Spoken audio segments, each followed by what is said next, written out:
Assalamualaikum warahmatullahi wabarakatuh. My name is Tiffany Arika Tunisa with student number G1E020004. In this video, I will explain journal about meaning and external context in linguistics. Table of contents. Number 1, introduction. Number 2, literature review. And number 3, conclusion. Okay, first number 1, introduction. Semantic is an important field of linguistics. Language without meaning would be meaningless, and semantic is the study of meaning. So, what is the meaning of meaning? In linguistics, meaning is what the source expresses, communicates, or conveys in its message to the observer or receiver, and what the receiver infers from the current context. Semantic and pragmatics are closely related. Pragmatics, pragmatics cannot study language use without a prior conception of meaning, and semantics cannot arrive at any description of what words mean without looking at the ways There- they are used in different contexts. This interrelation between meaning and use means that pragmatics and semantics exist in a close symbiosis. Linguistic context is how meaning understood, without relying on intent and assumption. Linguistic context becomes important when looking at particular linguistic problems, such as that of pronouns. Situation context refers to everyone linguistic factor that affect the meaning of a phrase. An example of situation context can be seen in the phrase "It's cold in here", which can either be a simple statement of fact or a request to turn up the heat, depending on, among other things, whether or not it is believed to be in the listener's power to affect the temperature. Ferdinand de Saussure gave example of language in terms of sign, which he decided into signified and signifiers.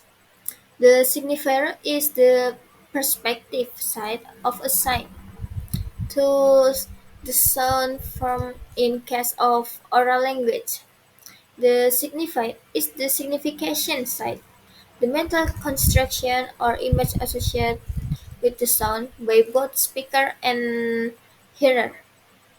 A sign, then, is essentially a relationship between signified and signified.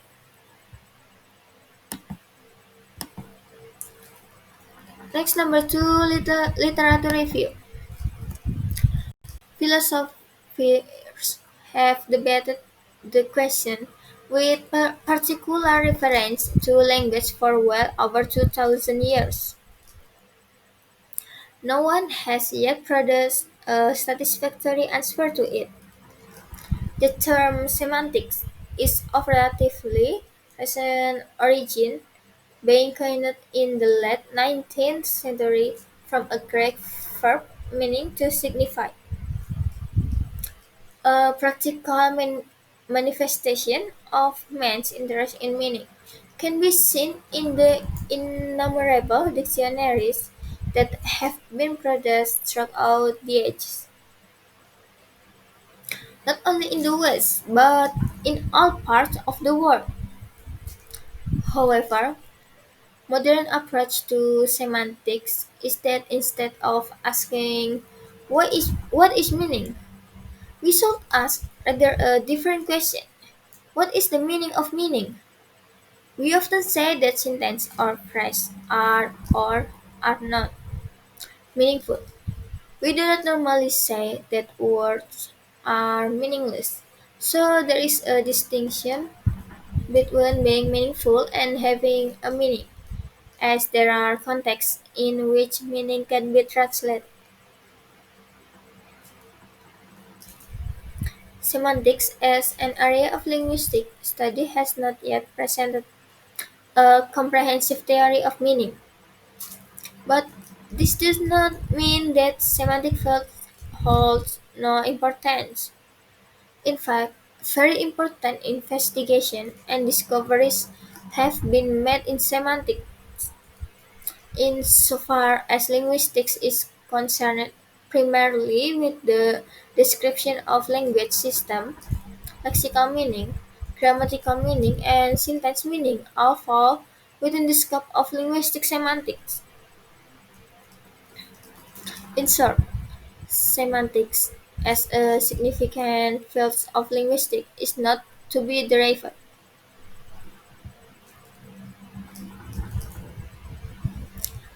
Okay. Different different theories about the meaning and context. According to authors, no utterance can be considered as a self-standing whole. Words only exist within particular contexts, and we will not be able to achieve an adequate description of meaning if we don't take this context into account.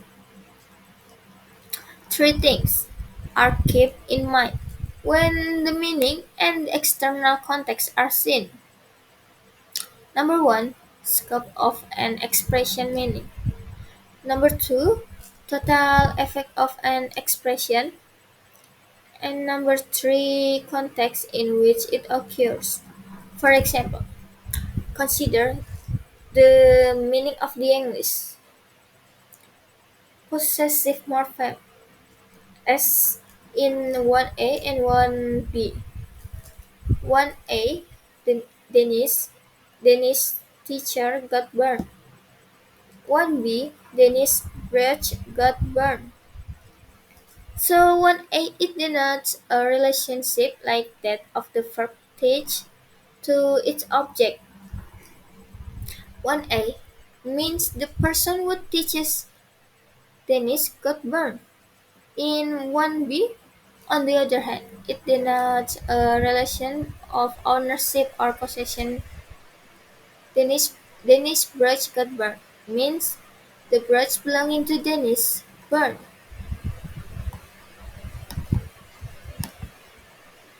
Okay, next external context, sense, and reference. Expression reference the object to which it refers, and its sense, its general meaning abstracted from its use to refer. Now, I talk about Freudian distinction in semantics.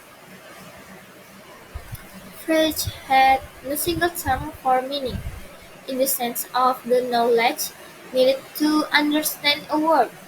Instead, he distinguished three aspects of a word's total semantic effect.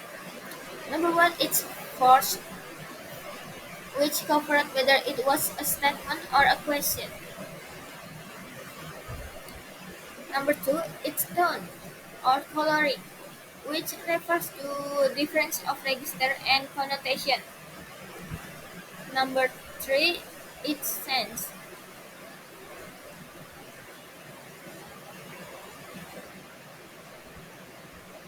There is sense in mode of presentation.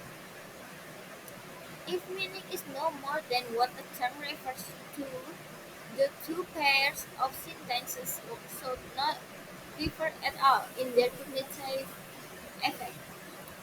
Freud's solution to this puzzle was that an expression's reference is not, after all, the only part of its meaning. There is something else, which he called its sense.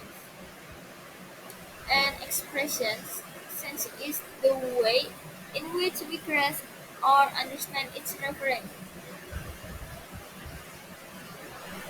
It is sense which gives An expression is cognitive value or significance. And next sense of proper names. A casual historical theory. B sense determines preference.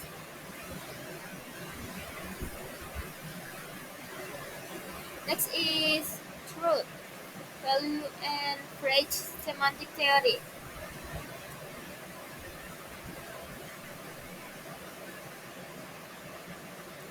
To know the sense of a sentence or to have the thought expressed by the sentence is for phrase. To know how the sentence can be assigned a value as true or false. To know what the conditions are that would make it true or false.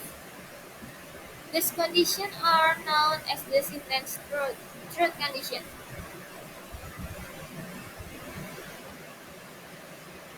Next, and the last one is conclusion. In short, I can say that the wallpaper is based on meaning and the external context. I try to know the context of the word, its reference and sense as well. I have explained the different theories about the meaning and its context. Then I reach a conclusion that different aspects are involved in the word comprehension which work together. Then a word is understood with the context. Therefore, three theories and their theories played a vital role in the semantics. And so I think that's all from me. Thank you very much. Wassalamualaikum warahmatullahi wabarakatuh.